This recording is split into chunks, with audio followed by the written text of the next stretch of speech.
I'm Mrs. Natalie Watson, age 29, residing in a cozy apartment with my husband. Our 3-year marriage has generally been harmonious, though lately discontent has crept into my heart. It's not solely directed at my husband but also extends to his parents. The bond between my husband and his parents is strong, evidenced by our weekly visits to their home. Initially, I admired his filial devotion. However, during these visits, a recurring theme emerges: my in-laws' persistent inquiry. Natalie, when will you leave your job? A woman's place is in the home. Over time, my aversion to visiting their home deepened. I find fulfillment in my current job and wish to continue working for as long as possible, a sentiment I expressed to my husband even before we tied the knot. Yet when his parents berate me, my husband remains indifferent, avoiding eye contact as if the matter is inconsequential to him. The thought of going to my in-laws' place fills me with dread, prompting me to sometimes suggest to my husband, "Why don't you go alone?" Yet he insists, "My parents want to see you too," forcing me into accompanying him. Eventually, I surrendered to his persistence, resigning myself to the routine. Expressing my sentiments directly to his parents seemed daunting, fearing it might wound my husband's sentiments. Hence, I found myself unable to articulate these thoughts to them, for fear of causing any distress to him. Instead, I resorted to smiling and deflecting their remarks whenever they arose. Though my husband's apathy troubled me, the inquiries from his parents about our childlessness irked me the most. While I cherish the idea of parenthood and the joy children bring, conceiving isn't a matter one can simply will into existence. It's a delicate process, not subject to mere desire. Initially, the notion of having a child solely to appease his parents baffled me. Frankly, I yearned for them to respect my boundaries and cease their incessant prodding. I confided in my husband about my feelings regarding this matter. His response was dismissive, assuring me, "Don't fret, you're just overthinking it," yet took no action. As my vexation mounted, fueled by both my husband's lack of support and my solitary struggle, a breaking point emerged when my mother-in-law uttered words that cut deep. With a callousness I couldn't fathom, she questioned, "Are you unable to conceive, given that you've yet to bear a child?" Adding to the distress, my father-in-law regarded me with suspicion, accusing, "Did you conceal your infertility and marry our son?" The accusation was a final straw. While I had endured their scrutiny with a smile, until then, I found my tolerance wearing thin. Confronting them, I declared, "I'm willing to pursue infertility treatment. In return, can you refrain from revisiting this topic?" Surprised by my own assertiveness, I realized the weight of my pent-up frustration. Unexpectedly, my previously silent husband interjected, his voice resolute. "I don't believe fertility treatments are necessary. We're still young, and there's no rush to start a family. Besides, such treatments entail financial strain. I value our time together as a couple," he affirmed to his parents. At that moment, I interpreted my husband's words to align with my own desires, convincing myself that his consideration was genuine. One weekday, I took a day off from work and made my way to the gynecologist's office. Although the pressure from my in-laws about starting a family had lessened, I wanted certainty about my fertility status. Initially, I contemplated discussing the matter with my husband. However, his mood soared whenever the topic of infertility treatments arose, prompting me to handle the examination alone. The appointment concluded sooner than anticipated, and I secured a follow-up appointment for the results a week later. As I exited the office, my gaze met that of a pregnant woman seated in the waiting room. Familiar face halted me in my tracks. Sensing my recognition, she approached me. "Are you Natalie?" she inquired. Confirming our identities, we exchanged nods, realizing we were former classmates from elementary and middle school. Clara's swollen belly indicated she was nearing her due date. Having just completed her routine checkup, I'd offered to accompany her home. To my surprise, Clara lived in close proximity to my own residence. What astonished me even more was discovering that her husband and mine were colleagues at the same company.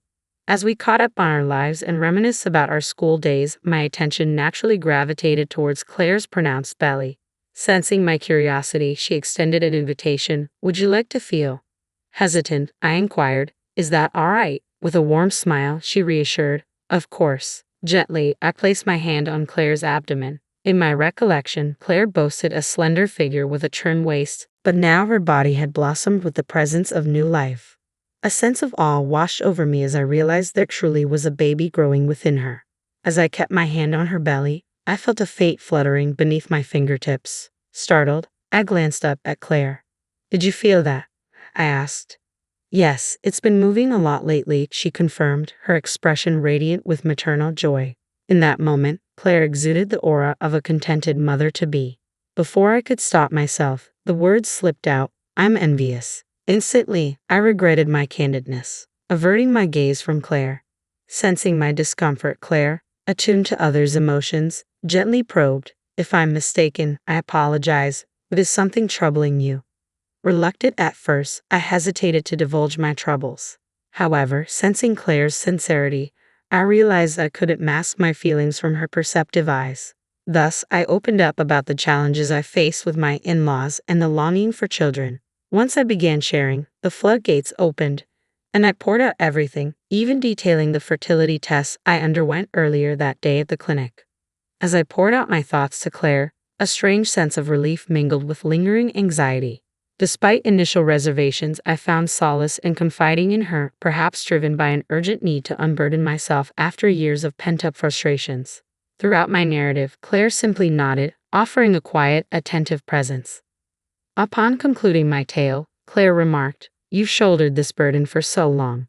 Your endurance is remarkable. If it were me, I might have severed ties with my in-laws. Reflecting on her words, I admitted, I hadn't realized the extent of my stress until now. Sharing with you has brought some relief, Claire, and knowing my husband supports me is a small comfort. Despite my attempt at levity, Claire's demeanor remained somber. I was taken aback by Claire's expression, unsure of the reason behind her solemn demeanor. Calling out her name, I urged her to share her thoughts. With evident reluctance, she finally spoke, her words laced with hesitation. It's regarding your husband. Perhaps, for now, it's best not to disclose the details of the tests, she murmured. Confusion clouded my thoughts as I blinked in disbelief at Claire's unexpected caution. I pressed her for an explanation, prompting her to reveal something utterly astonishing. Struggling to comprehend Claire's revelation, I made my way home with faltering steps. Seated on the sofa, I dwelled on her words, grappling with disbelief and uncertainty. While part of me resisted accepting the truth, Claire's sincerity left little room for doubt. Moreover, recent doubts about my husband's behavior intensified my turmoil. If Claire's claim held any truth, I could have fathomed forgiving him. Determined to uncover the truth, I seized the opportunity during a visit to my in-laws. Amidst tea and snacks, my mother-in-law broached the familiar topic of my job. Unlike before, this time, my response harbored a newfound resolve. I suppose I'll consider quitting when we have a child, I responded. My mother-in-law blinked in surprise, remarking, So, you've decided to start a family. Excitement lit up my father-in-law's face as he eagerly exclaimed, Ah, will I finally get to hold a grandchild? However, my husband, after a brief glance at my expression, adopted a restrained demeanor, cautioning, Well, parenthood is a blessing, but timing is uncertain. As anticipated, my husband's reaction followed the script I had predicted. Meeting his gaze, I disclosed, Actually, I had a recent appointment with the gynecologist, presenting him with the results of my infertility test. The report indicates no issues, I informed him preemptively. I'm beginning to feel the desire for a child as well. Will you support me for the sake of your parents? My husband's gaze flickered between the test results and my face, his complexion flushing crimson as he erupted. I refuse to undergo any infertility treatments. I won't even get tested. His sudden outburst left his parents stunned, but I couldn't suppress my disappointment, realizing Claire's words were indeed true. By the way, do you know Mr. Howard? I inquired, noting my husband's surprised expression. With a sense of foreboding, I revealed what I had learned, awaiting his reaction.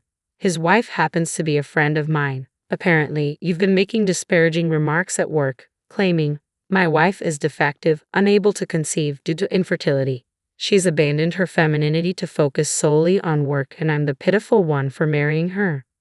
As I leveled him with a gaze icy with disappointment, my husband's lips quivered, his demeanor defensive. And what if it is true? He retorted, his tone laced with defiance. Who else would want someone like you? His words, filled with scorn, struck me like a blow, causing the warmth I once felt for him to dwindle. Maintaining my composure, I gestured towards the test results lying on the table. I've just proven there's no issue on my end, haven't I? I remarked calmly. Despite his silence, I couldn't shake off a nagging suspicion that had lingered in the recesses of my mind. Could it be that the problem lies with you? I ventured, voicing the troubling thought that had plagued me. Is that why you vehemently refuse infertility treatments and testing? At that moment, my previously silent mother-in-law interjected sharply. That's impossible. There's no way my son could have any issues. If there's a problem, it must be with you, she asserted vehemently, her face flushing with indignation. In a sudden burst of anger, she seized the test results from the table and declared, "These must be fabricated," before tearing them to shreds. My husband's initial surprise quickly gave way to alignment with his mother's sentiments. "Yeah, she's right. There's no way it could have any issues," he affirmed, joining in the accusatory chorus. With their combined blame raining down on me, I realized the futility of continuing the discussion. In a decisive move, I slammed the prepared divorce papers onto the table, signifying the end of our feudal union. "Then please proceed with the divorce, and perhaps you'll find a far superior wife than myself," I declared calmly, my resolve unwavering. In response, my husband retorted, "Yeah, that's right, I'll find someone much better than you," his words dripping with anger as they hastily filled out the divorce papers. Surprisingly, his parents offered no objection to his decision. As I watched dispassionately while the divorce papers were completed, a sense of liberation washed over me, realizing I was severing ties with the trio before me. Once the last signature was affixed, I swiftly snatched the papers, bidding a curt goodbye before swiftly departing from my in-laws' home. Though I thought I heard a voice calling after me, it was likely just my imagination. I swiftly made my way to City Hall and promptly filed the divorce papers. Within a matter of days, I efficiently relocated from the apartment we once shared to my company's dormitory, having long prepared for this inevitable step. Given that I was the sole lessee of the apartment, the transition proceeded without a hitch. As for my ex-husband's belongings, I packed them into cardboard boxes and arranged for them to be delivered to his parents' residence with payment upon receipt. Settling into my new life at the company dormitory, I was taken aback when I received a call from my ex-husband. Curious as to his intentions, I answered the phone, only to be met with a barrage of accusations. "Why did you file for divorce? And why did you vacate the apartment?" he demanded angrily. Perplexed by his sudden outcry, I responded calmly, "Let's not play games. You agreed to the divorce and signed the papers, didn't you? As for the apartment, I've moved out because it's no longer necessary, considering our divorce and my sole responsibility for the lease." Despite my attempts to reason with him, my ex-husband remained obstinate. "Revoke the divorce. Let's start anew with marriage papers. Where are you staying now? Let's reunite," he persisted, spouting increasingly ludicrous proposals. Exasperated, I reached my limit and declared, "Enough. I'm ending this call. Do not contact me again." Attempting to terminate the conversation, I prepared to disconnect, only to be met with a threat from my ex. "If you won't disclose your location, I'll visit your workplace," he warned ominously. At wit's end, I sternly retorted, "Any disruptions you cause will only reflect poorly on you," before abruptly ending the call.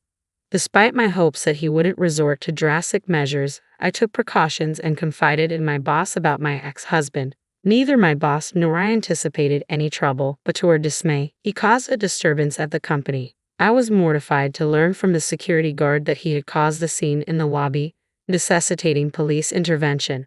Filled with shame and regret, I found solace in the empathy of my coworkers who reassured me that ending the relationship was the right choice. Later, I was informed by Claire's husband that my ex-husband had attempted to shift blame onto me when news of the police incident reached his workplace. Thankfully, Claire's husband set the record straight, exposing the falsehoods my ex-husband had been spreading about me. It appears he struggled to continue working at the company and ultimately resigned. Chances are, my now unemployed ex-husband has returned to his parents' home, seeking solace from them. Though it might evoke some pity, supporting a jobless and divorced son could prove challenging for them. Nevertheless, his situation no longer concerns me as he's become a stranger. Since then, I've enjoyed a life free from unnecessary stress, dedicating my days to work. With more time and resources at my disposal, I occasionally visit Claire to check on her and make plans to spoil her baby.